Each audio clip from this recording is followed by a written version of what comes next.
ফরিদপুরের সদর উপজেলার বাখুন্ডা নামক এলাকায় একটি দুর্ঘটনা সংঘটিত হয়। বাসটি গোপালগঞ্জের মুকসুদপুর থেকে ফরিদপুর সদরে আসার পথে ফরিদপুর সদর উপজেলার বাখুন্ডা নামক এলাকায় আজ বেলা 11টার সময় নিয়ন্ত্রণ হারিয়ে একটি বৈদ্যুতিক খুঁটির সাথে ধাক্কা খায়।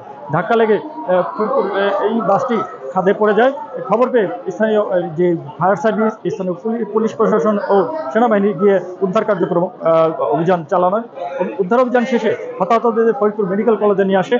এখন পর্যন্ত 5 জন ব্যক্তি মারা যাওয়া নিশ্চিত করেছেন চিকিৎসক।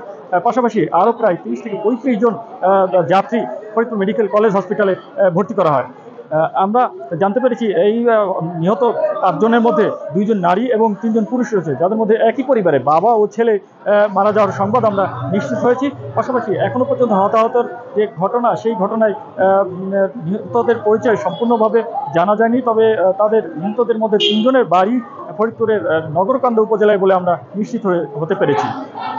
পাশাপাশি এখন আমরা একটু দেখাতে যাই হসপিটালে। এখন পর্যন্ত আহতদেরকে নিয়ে আসা হচ্ছে, সেখানে উদ্ধার অভিযান চলছে এবং আহতদেরকে চিকিৎসার জন্য যথাযথ ব্যবস্থা কার্যক্রম পরিচালনা হচ্ছে বলে আমরা জানতে পেরেছি। এই ছিল ফরিদপুর বাস দুর্ঘটনার সর্বশেষ খবর।